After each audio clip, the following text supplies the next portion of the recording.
If life becomes easier after the teaching, then it's probably that teaching has got nothing to do with it. It's just a set of circumstances that are happening as per your mind's preference.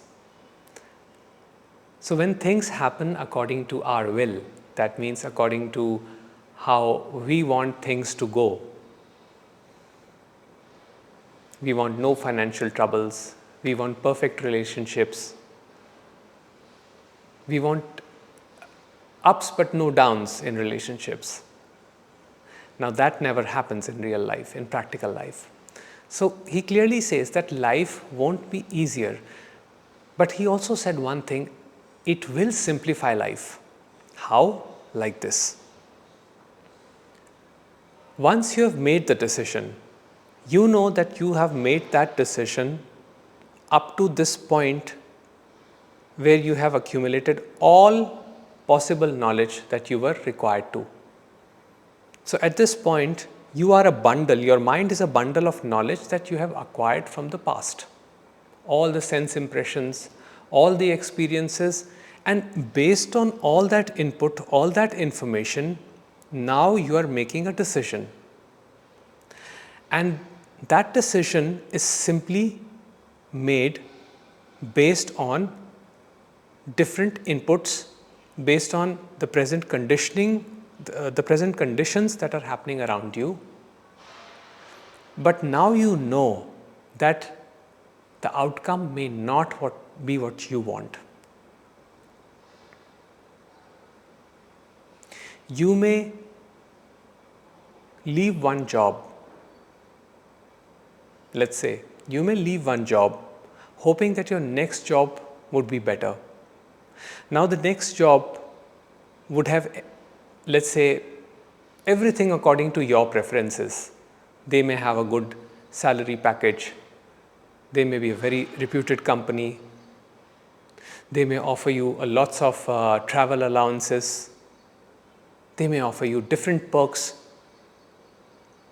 But you may end up with a boss who micromanages you. You may end up with very tight deadlines and schedules which you did not have in your earlier job.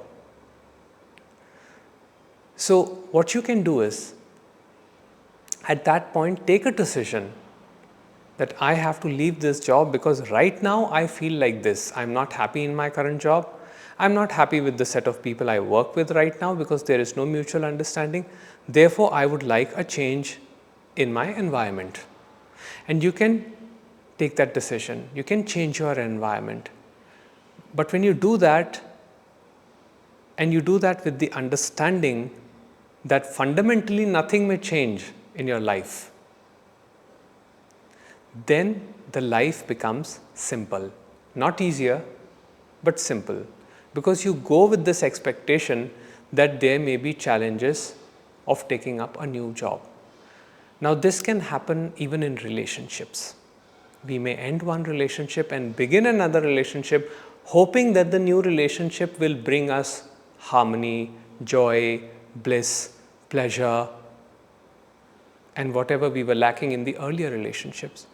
But it may happen that even the present relationship slowly over time may become very normalized. And then, one thinks whether I have taken the right decision or the wrong decisions.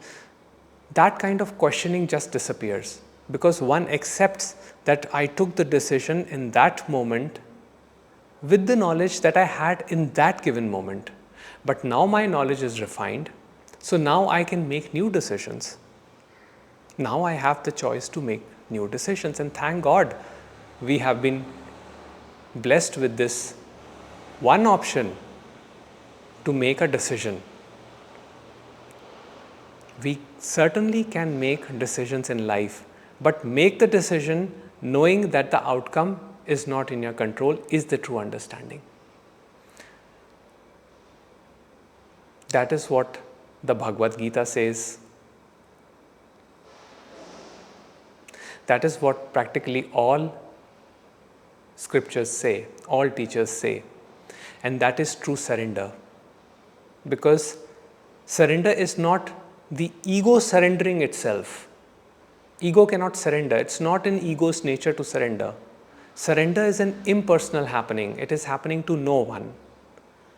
Surrender simply happens, and it happens with this understanding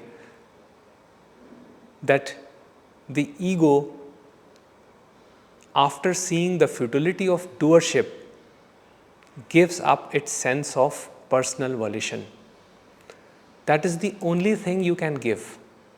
There is nothing else that you can give in this life, because nothing ever is yours. Everything has been acquired. Sense of personal volition, that means living with the sense that I am separate and I am the one who is exercising my will. When one drops that notion, life becomes simple.